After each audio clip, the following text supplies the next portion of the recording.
الحمد لله رب العالمين، والصلاة والسلام على سيد المرسلين محمد بن عبد الله الأمين وعلى آله وصحبه أجمعين. أما بعد، أعوذ بالله من الشيطان الرجيم. بسم الله الرحمن الرحيم.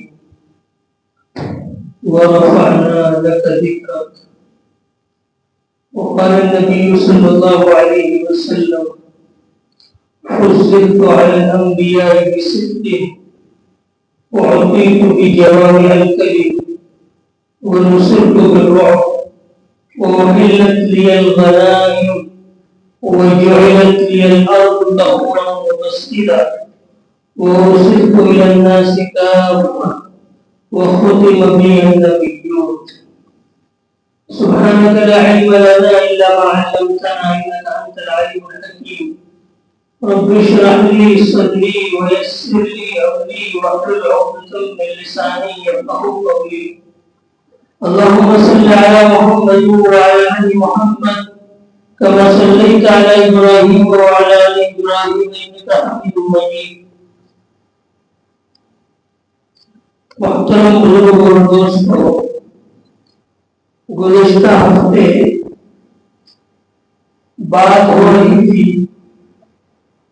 ہم سب کے آقا اور مولا حضرت محمد مصطفیٰ صلی اللہ علیہ وسلم کی فضائل کے بارے میں. بہت سارے فضائل گزشتہ جمعہ میں ہم نے سنے. انہیں فضائل میں سے ایک فضیلت یہ بھی ہے کہ اللہ تبارک و تعالیٰ نے آپ صلی اللہ علیہ وسلم کے نام کو کئی جگہوں پر اپنے نام کے ساتھ رکھا. ہم کلمہ پڑھتے ہیں لا الہ الا اللہ محمد رسول.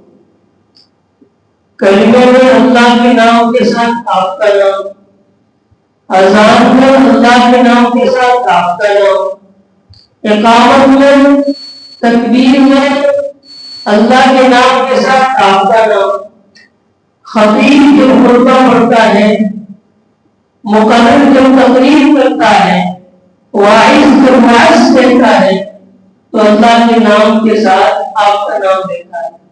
ہم تشہد پڑھتے ہیں تو اللہ کے نام کے ساتھ اللہ کے نبی صلی اللہ علیہ وسلم کا نام بھی لیتے ہیں. تو یہ ہے ورفعنا لک ذکرک کہ اللہ تعالیٰ نے اپنے حبیب صلی اللہ علیہ وسلم کے نام کو بہت بلند کر دیا، بہت اونچا کر دیا، بہت روشن کر دیا.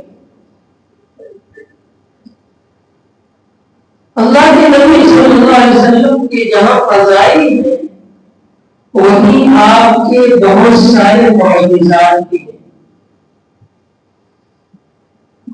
معجزہ کہتے ہیں ایسی چیز کو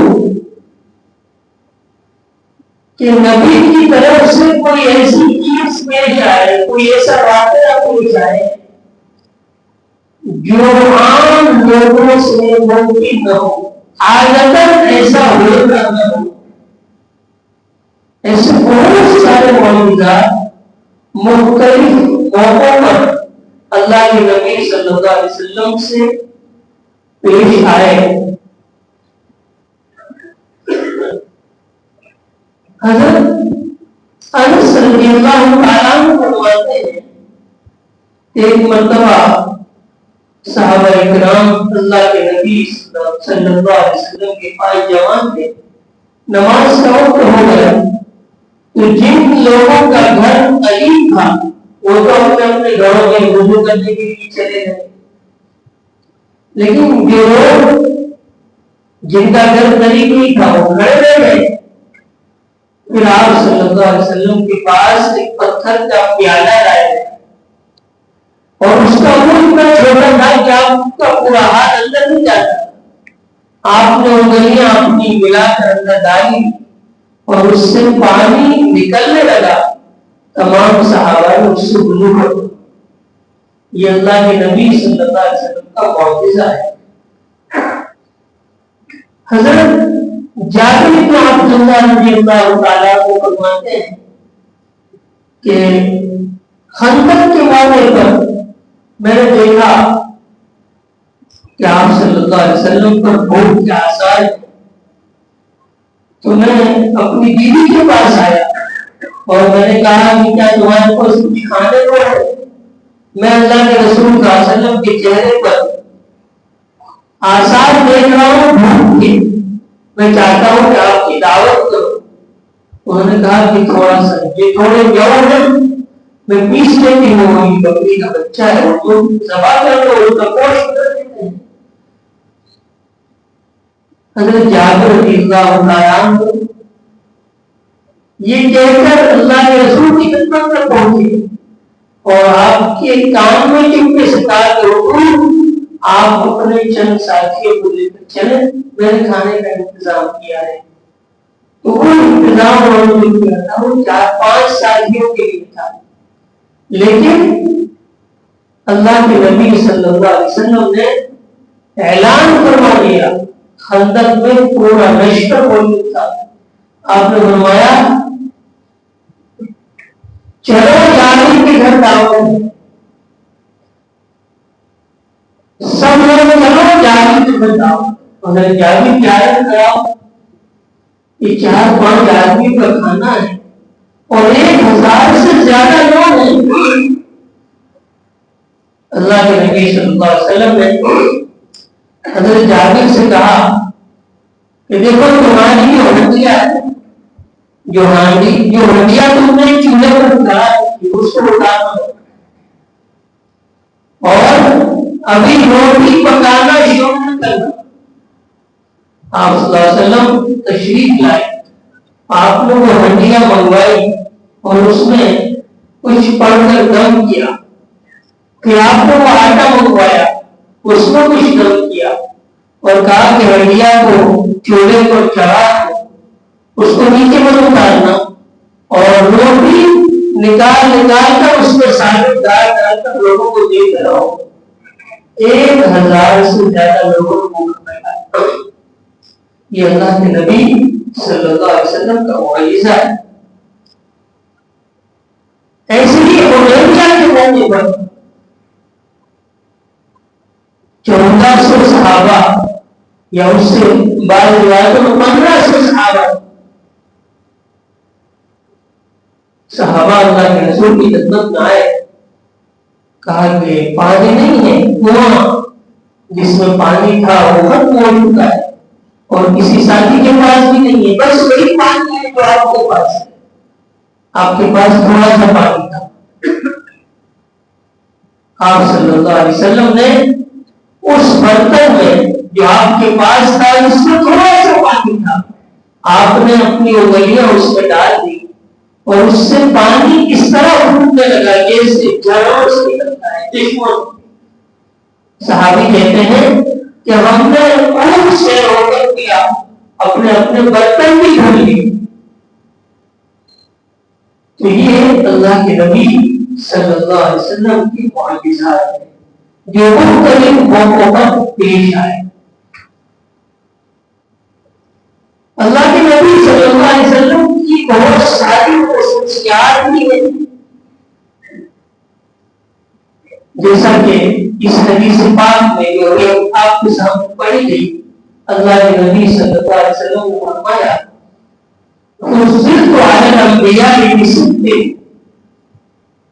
مجھے تمام نبیوں پر فضیلت دی گئی ہے 6 چیزوں کے ذریعے، یعنی 6 چیزیں ایسی ہیں کہ جو دیگر انبیاء کو نہیں دی گئی تو یہ آپ نے سب سے پہلی بات فرمائی وہ اپنی جواب الکلم، مجھے جامع کلمات کی دولت دی گئی۔ جامع کلمات کیا مطلب؟ جامع کلمات ان کلمات کو کہتے ہیں، ان باتوں کو کہتے ہیں کہ جو کلمات باتیں تھوڑی ہوتی ہیں، چھوٹی ہوتی ہیں، لیکن اس کے اندر معانی کا بھنڈار ہوتا ہے، اس کے اندر مضامین کا خزانہ ہوتا ہے۔ ذخیرہ ہوتا ہے. چھوٹا سا جملہ بولا گیا اللہ کے رسول کی طرف سے اور اس کے اندر بہت سارے بات ایسے بہت سارے کلمات اللہ کے نبی صلی اللہ علیہ وسلم کی زبان مبارک سے اللہ تعالیٰ نے عطا کروائے کہ جن کے الفاظ کو کم تھے, جس کے شبد کو کم تھے, لیکن اس کے اندر معانی بہت زیادہ موجود. خود اللہ کے نبی صلی اللہ علیہ وسلم کی احادیث کا جو ذخیرہ ہے, ایک ایک حدیث کا ٹکڑا ایسا ہوتا ہے کہ اس سے انبیاء بعد والے ائمہ کرام نے کوئی تحقیق نے دسیوں مسائل کا استعمال کیا. یعنی اس لفظ کے اندر, اس حدیث کے ٹکڑے کے اندر اتنی معانیت ہے, اتنی جانکاری ہوتی ہے کہ ائمہ کرام جو ہے اس سے بہت سارے معانی نکالتے ہیں, بہت سارے معانی نکالتے ہیں. یہ خصوصیت اللہ کے نبی صلی اللہ علیہ وسلم کو دی. دوسری خصوصیت جو اللہ کے نبی صلی اللہ علیہ وسلم کو دی گئی وہ ہے نصیحت. میری یہ خصوصیت ہے, اللہ کے نبی فرماتے ہیں نصیحت, میری مدد کی گئی روح کے ذریعے سے. روایتوں میں آتا ہے کہ کئی کلومیٹر دور آپ ہوتے تھے اور آپ کا روح دشمن پر پڑتا. کوئی عام انسان کتنا ہی بہادر ہو, کتنا ہی طاقتور ہو, لیکن اس کا روح دشمن پڑتا ہے وہ سامنے آتا ہے. لیکن اللہ کے نبی صلی اللہ علیہ وسلم کی یہ خصوصیت ہے کہ مدینے کی مسافت پر آپ ہوتے تھے اور آپ سے لوگ مرحوم ہوئے, آپ کا روح, آپ کا دبدبا لوگوں کو تاری ہوا. تیسری خصوصیت جو اس حدیث پاک میں فرمائی گئی وہ ہے وَأُحِلَّتْ لِيَ الْغَنَائِمُ, مال غنیمت کو میرے لیے حلال کر دیا گیا. جب دو فریق آپس میں لڑتے تھے, دو جماعتیں آپس میں لڑتی تھی, جب کفار سے جنگ ہوتی تھی تو کفار کا جو مال مسلمانوں کا لشکر جو لوٹتا تھا, جو حاصل کرتا تھا, وہ اس سے ملواتا تھا, یہ مال غنیمت کہتا. اس سے پہلے جب دشمن سے جنگ ہوتی تھی اور دشمن کا مال ہاتھ لگتا تھا تو اس کا طریقہ یہ تھا کہ سارا مال ایک میدان پہ لا کر رکھ دیا جائے. اللہ تبارک و تعالیٰ کی طرف سے ایک آگ آتی تھی, اسے جلا کر پاکستان کر دیا. یعنی اس مال کا استعمال کرنا جائز نہیں تھا. اللہ کے نبی صلی اللہ علیہ وسلم فرماتے ہیں کہ میں پہلا نبی ہوں کہ جس کے لیے مال غنیمت کو حلال کر دیا. یہی تو وہ مال غنیمت تھا کہ جس سے مسلمانوں کے حالات حاصل ہوئے. مسلمان مالی اعتبار سے بہت کمزور تھے, لیکن آہستہ آہستہ مال غنیمت کی کثرت نے مسلمانوں کو حاصل کا حال بنا دیا اور ایسا بنا دیا کہ وہ پوری دنیا کی خدمت کرتے تھے, لوگوں کی خدمت کرتے تھے اپنے مال سے. تو یہ بھی اللہ کے نبی صلی اللہ علیہ وسلم کی خصوصیت. اور آگے چوتھی چیز فرمائی کہ میرے لیے زمین کو پاک اور سجدے کی جگہ بنا دیا. اس سے پہلے انبیاء علیہ السلام کے لیے نماز پڑھنے کی جگہ ایک خاص ہوتی, اسی جگہ وہ نماز پڑھ سکتے تھے. لیکن اللہ صرف پانی ایک ایسی چیز تھی جس سے وہ پاکی حاصل کر سکتے تھے. لیکن اللہ کے نبی صلی اللہ علیہ وسلم کی یہ خصوصیت ہے کہ اللہ تعالیٰ نے زمین کو آپ کے لیے پاکی کا ذریعہ بنایا. اگر کہیں پانی نہیں ہے تو اگر مٹی سے تیمم کر لے تو وہ پاک ہو جائے, چاہے چھوٹی ناپاکی ہو بڑی ناپاکی. اگر کسی کا وضو نہیں ہے وہ تیمم کرے تو بھی اس کے لیے کافی ہے, نماز پڑھ سکتا ہے. اگر کسی کو غسل کسی پر واجب ہے اور اسے پانی اس کے پاس نہیں ہے، اگر وہ تیمم کر لے مٹی سے پاک ہو جائے گا. یہ اللہ کے نبی صلی اللہ علیہ وسلم کی خصوصیت. اور جہاں ہم چاہیں زمین کے جس ٹکڑے پر چاہے نماز پڑھ سکتے ہیں، بس جگہ پاک ہونی چاہیے. یہ اللہ کے نبی صلی اللہ علیہ وسلم کی خصوصیت ہے. یہ آپ کی دین ہے کہ آپ کے ذریعے سے ہمیں یہ نعمت. پانچویں چیز اور صدق للناس کا. اس سے پہلے انبیاء علیہ السلام جو رسول بنا کر بھیجے گئے وہ ایک خاص قوم، خاص قبیلہ، خاص کمیونٹی، خاص ملک، خاص قبیلے کی طرف ہوا کرتے، خاص قوم کے لیے ہوا کرتے. لیکن اللہ کے نبی صلی اللہ علیہ وسلم کی خصوصیت ہے کہ اللہ تعالیٰ نے آپ کو تمام انسانیت کے لیے نبی اور رسول بنا کر بھیجا ہے. یعنی قیامت تک آنے والی انسانیت کی فلاح اور بہبودی جو ہے وہ آپ پر ایمان لانے پر موقوف ہے. آپ تمام لوگوں کے لیے نبی اور رسول بنا کر بھیجے. یعنی آپ کی نبوت بین الاقوامی ہے، انٹرنیشنل ہے، ہمیشہ کے لیے ہے، محدود نہیں ہے. یہ اللہ کے نبی صلی اللہ علیہ وسلم کی خصوصیت. اور چھٹی خصوصیت وہ خود نبی جو مجھ پر انبیاء علیہ السلام کا سلسلہ ختم کر دیا گیا. یعنی میں آخری نبی ہوں، میرے بعد اب کوئی نبی آنے والا نہیں ہے. لہذا اگر کوئی شخص دعویٰ کرتا ہے میں نبی ہوں تو وہ کذاب ہے، جھوٹا ہے، وہ دجال ہے، اس کی بات کو نہیں مانا جائے گا. اللہ کے نبی صلی اللہ علیہ وسلم آخری نبی ہے اور آپ پر نبوت کا سلسلہ ختم کر دیا گیا ہے. ما کان محمد ابا احد من رجالکم ولکن رسول اللہ وخاتم النبیین. محمد تم میں سے کسی کے باپ نہیں ہے اور آپ اللہ کے رسول ہیں اور آپ نبیوں کے سلسلے کو ختم کرنے والے ہیں. آپ آخری نبی ہیں، آپ کے بعد کوئی نبی نہیں آنے والا. اسی بات کو اللہ کے نبی صلی اللہ علیہ وسلم نے ایک مثال سے سمجھایا کہ میری مثال ایسی ہے جیسے ایک شخص نے محل بنایا، بہت خوبصورت بنایا. اس کے کسی محل کے، کسی گھر کے خوبصورت بنانے کے لیے جو ضرورت تھی وہ ساری اس کو مہیا کر دی. اس کا فرنیچر اور اس کی ہر چیز اس نے مہیا کر دی. لیکن ایک جگہ اس نے باقی رکھی ہے، ایک کی جگہ اس نے باقی رکھی. اللہ کے رسول فرماتے ہیں کہ وہ آخری اینٹ میں ہوں، یعنی میں جب آ گیا اب کسی نبی کے آنے کی گنجائش. اب قیامت تک ساری انسانیت کی فلاح و بہبودی کا دار و مدار میرے اوپر ایمان لانے پر ہے، میری تعلیمات پر ایمان لانے پر.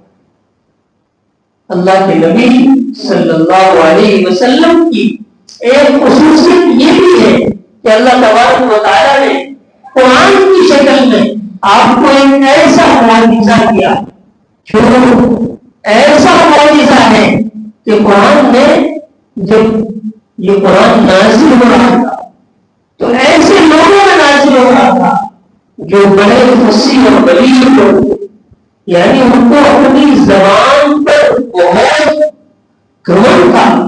یہ عرب اپنے آپ کو عرب بھی کہتے ہیں، عرب یعنی فصاحت کے ساتھ، چھٹا کے ساتھ بولنے والے لوگ. اور ہم کو وہ کہتے ہیں عجیبی، یعنی گونگے. تو اللہ تبارک و تعالیٰ نے، یہ اللہ تبارک و تعالیٰ کی سنت ہے کہ جس نبی کو جیسے حالات کا سامنا ہوتا ہے ویسا معجزہ دیا جائے. تو اللہ تعالیٰ نے اللہ کے نبی صلی اللہ علیہ وسلم کو ایک ایسے ملک میں مبعوث فرمایا، ایک ایسی جگہ میں آپ کو بھیجا نبی بنا کر جہاں فصاحت اور بلاغت کا جو والا تھا، جو اپنے آپ کو زبان داری کے اعتبار سے فصاحت و بلاغت کے اعتبار سے اپنے آپ کو بہت بڑا سمجھتے تھے، تو اس لیے اللہ تعالیٰ نے آپ کو قرآن مجید ایسی دولت دی جو فصاحت و بلاغت میں بہت زیادہ بڑا ہوا کلام ہے۔ قرآن میں جس وقت نازل ہوا تھا اسی وقت کئی جگہ پر یہ اعلان کیا، چیلنج کیا، قل لئن اجتمع الانس والجن على ان يأتوا بمثل هذا القرآن لا يأتون بمثله ولو كان بعضهم لبعض ظهيرا۔ اگر سارے انسان اور جنات جمع ہو جائیں کہ اس جیسا قرآن بنا لے، نہیں لا سکتے، ایسا نہیں کر سکتے اگر یہ ایک دوسرے کی مدد کرے۔ یہ فرمایا کہ اگر تم ایسا قرآن نہیں لا سکتے تو 10 سورتیں لاؤ، 10 سورتیں مسلم ہوتا ہے کتاب بآیت من مثلی، ایک آیت لاؤ۔ پورا 1400 سال ہوتے ہیں، لیکن آج تک کوئی بھی شخص اس جیسا قرآن، اللہ کی کلام جیسا کلام پیش نہیں کر سکتا، نہیں کر سکا۔ یہ بھی اللہ کے نبی صلی اللہ علیہ وسلم کی خصوصیت، اللہ کے نبی صلی اللہ علیہ وسلم کی خصوصیت میں سے خصوصیت یہ بھی ہے کہ اللہ تعالیٰ نے آپ کو ایک ایسی امت عطا فرمائی جس کو قرآن میں امت وسط کہا ہے، وَكَذَلِكَ جَعَلْنَاكُمْ أُمَّةً وَسَطًا لِتَكُونُوا شُهَدَاءَ عَلَى النَّاسِ۔ کہ یہ امت وسط ہے، یہ وہ امت ہے جو لوگوں کی گواہی۔ انبیاء علیہ السلام اپنی پیغام کے پہنچانے پر اس امت کو گواہ رہے۔ یہ امت گواہی دے گی کہ ہاں اے اللہ باری تعالیٰ ان نبیوں نے اپنے اپنی قوم کو اپنے اپنے وقت میں تیرا پیغام پہنچایا تھا۔ اللہ تعالیٰ فرمایا کہ وہ کیسے پتا تم تو بعد میں آئے ہو، تو امت کہے گی کہ ہمارے نبی نے ہمارے آقا نے ہم کو۔ یہ امت اللہ تعالیٰ نے آپ کو ایک ایسی امت عطا فرمائی جس کے ذمہ یہ کام کیا گیا، کنتم خیر امة اخرجت للناس تأمرون بالمعروف وتنہون عن المنکر وتؤمنون باللہ۔ جو کام، دعوت کا کام انبیاء علیہ السلام کے ذمہ تھا، وہ کام اللہ تبارک و تعالیٰ نے امت محمدیہ کو عطا فرمایا، یعنی برائیوں کی طرف لوگوں کو بلانا، برائیوں سے روکنا۔ اس کام کے لیے اللہ تعالیٰ نے اس امت کو برپا کیا۔ یہ ایسی امت اللہ تبارک و تعالیٰ نے ہم سب کے آقا اور مولا محمد رسول اللہ صلی اللہ علیہ وسلم کو عطا۔ اگرچہ یہ امت آنے کے اعتبار سے اخیر میں آئی ہے، لیکن اجر اور ثواب کے اعتبار سے دوسری امتوں سے بڑی ہوئی ہے۔ اس کو ایک حدیث پاک میں مثال سے ہی سمجھایا گیا کہ تمہاری مدت اور عمر کی مثال ایسی ہے جیسے کسی شخص نے کچھ لوگوں کو مزدوری پر رکھا، انہوں نے زمن تک کام کیا اور ان کو ایک دینار جو ہے یعنی اس وقت کا ایک پیسہ ہے، روپیہ ہے، وہ دیا گیا۔ پھر دوسری جماعت میں کام کیا، زمن سے عصر تک ان کو بھی 2 دینار دیے گئے جو طے کیا گیا تھا، اور پھر تیسری جماعت نے کام کیا، ان کو عصر سے مغرب تک کام نہیں کیا اور ان کو 2 دینار سے زیادہ دیا گیا۔ پہلی والی جماعتوں نے پوچھا کہ ہمارے ساتھ ایسا کیوں؟ اللہ تعالیٰ نے فرمایا کہ میں نے تمہارے ساتھ ظلم نہیں کیا، تم سے جو طے ہوا ہے وہ تم نے کیا، یہ تو میرا فضل ہے کہ اس کو کیا ہوں۔ تو یہ امت اگرچہ آنے کے اعتبار سے عقیب ہے، لیکن اس کا مرتبہ تمام امتوں سے بڑھ کر ہے، اور جنت میں جانے والی جو تعداد ہے اس میں بھی اس امت کی تعداد جو ہے وہ 2 تہائی ہوگی، جیسا کہ احادیث مبارکہ میں اس کی وضاحت کی گئی ہے۔ اللہ تبارک و تعالی ہمیں امت محمدیہ ہونے پر فخر کرنے اور اللہ کے نبی صلی اللہ علیہ وسلم جن کی یہ فضائل ہیں، جن کی یہ معجزات ہیں، جن کی یہ خصوصیات ہیں، ان کے راستے پر اور ان کی اطاعت کرنے کی ہم سب کو توفیق عطا فرمائے۔